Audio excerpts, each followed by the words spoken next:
ಪ್ರಯುಕ್ತ ಶ್ರೀ ಕನ್ನಿಕಾ ಪರಮೇಶ್ವರಿ ದೇವಿಗೆ ಕಾರ್ತಿಕೋತ್ಸವ.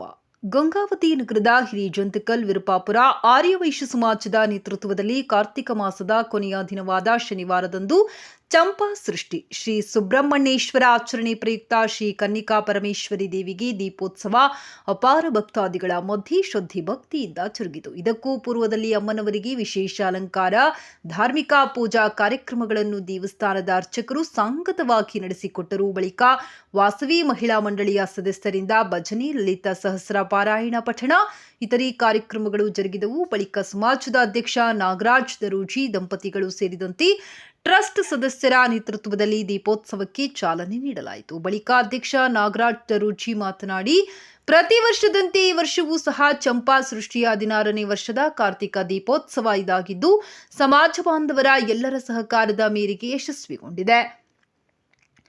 ಜ್ಯೋತಿ ಪರಬ್ರಹ್ಮ ಎನ್ನುವಂತೆ ಕುಲದೇವತೆ ಅಮ್ಮನವರು ಸರ್ವರಿಗೂ ಸುಖ, ಶಾಂತಿ, ಸಮೃದ್ಧಿ ಕರುಣಿಸಲಿ ಎಂದು ಸಂಕಲ್ಪಿಸಿಕೊಂಡಿರುವುದಾಗಿ ಹೇಳಿದರು. ಈ ಸಂದರ್ಭದಲ್ಲಿ ಡಿ ಮಲ್ಲಿಕಾರ್ಜುನ, ಗೋಪಾಲ್ ಶೆಟ್ಟಿ ಆನೆಗುಂದಿ, ಡಿ ವೆಂಕಟೇಶ್, ರುಕ್ಮಿಣಿಬಾಯಿ ದಮ್ಮೂರು, ಉಷಾ ಸಿರಿಗೇರಿ, ರೇಖಾಜಿ, ವಾಸವಿ ಯುವಜನ ಸಂಘದ ಯುವಕರು ಮತ್ತು ಮಹಿಳಾ ಮಂಡಳಿಯ ಸದಸ್ಯರು ಪಾಲ್ಗೊಂಡಿದ್ದರು.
ಆರ್ಯವೈಶ್ಯ ಸಮಾಜ ಹಿರಿಜಂತಕಲ್ ವಿರುಪಾಪುರ ಮಹಿಳಾ ಮಂಡಳಿ ಕಡೆಯಿಂದ ಇವತ್ತು ಕಡೆ ಕಾರ್ತಿಕ ದೀಪೋತ್ಸವ ಪ್ರತಿ ವರ್ಷದಂತೆ ಚಂಪಾ ಷಷ್ಠಿಗೆ ಕೊನೆ ಆಗ್ತದೆ. ಒಂದು ಮಹಿಳಾ ಮಂಡಳಿ ಎಲ್ಲರ ಕಲಿತು ಒಂದು ಸಂಭ್ರಮದಿಂದ ಈ ಒಂದು ಆಚರಣೆ ಮಾಡ್ತಾ ಇದ್ದಾರೆ. ಅವರಿಗೆ ಕೃತಜ್ಞತೆ ಸಲ್ಲಿಸ್ತಾ ಒಂದು ಸಮಾಜದ ಯಾವುದೇ ಕಾರ್ಯಕ್ರಮಗಳಿಗೆ ಅವ್ರದ್ದೇ ಎಲ್ಲ ಮುಂದಿರ್ತದೆ, ಅವರೇ ಎಲ್ಲ ಕಾರ್ಯಕ್ರಮಗಳನ್ನು ಯಶಸ್ವಿಯಾಗಿ ನಡೆಸಿಕೊಂಡು ಹೋಗ್ತಾ ಇದ್ದಾರೆ. ಅದಕ್ಕಾಗಿ ಅವರಿಗೆ ಧನ್ಯವಾದಗಳನ್ನು ತಿಳಿಸ್ತಾ ಈ ಎಲ್ಲ ಕಾರ್ಯಕ್ರಮಗಳು ಆ ತಾಯಿ ಆಶೀರ್ವಾದದಿಂದ ನಡೀತಿದೆ ಅಂತ ಹೇಳಿ ಒಂದೆರಡು ಮಾತು ಮುಗಿಸ್ತಾರೆ. 19 ವರ್ಷದಿಂದ ಸತತವಾಗಿ ದೇವಸ್ಥಾನದಲ್ಲಿ ಕಾರ್ತಿಕ ಮಾಸದಲ್ಲಿ ಕಡೆ ಪ್ರತಿದಿನವೂ ಕಾರ್ತಿಕ ಹಾಕುತ್ತೇವೆ. ಚಂಪಾ ಷಷ್ಠಿಯಂದು ವಿಶೇಷವಾಗಿ ಕಾರ್ತಿಕ ದೀಪೋತ್ಸವವನ್ನು ಮಾಡುತ್ತೇವೆ. ಈ ಕಾರ್ತಿಕ ಮಾಸವು ವಿಷ್ಣು ಮತ್ತು ಶಿವನಿಗೆ ಪ್ರಿಯವಾದ ಮಾಸವಾಗಿರುವುದರಿಂದ ದೀಪಗಳನ್ನು ಬೆಳಗಿ ಎಲ್ಲರ ಬಾಳಲ್ಲಿ ದೀಪಗಳನ್ನು ದೀಪ ಜ್ಯೋತಿ ಬೆಳಗಿ ಅವರೆಲ್ಲರಿಗೂ ಆಯುರ ಆರೋಗ್ಯ ಐಶ್ವರ್ಯ ಕೊಟ್ಟು ದೇವಿ ಕಾಪಾಡಲಿ.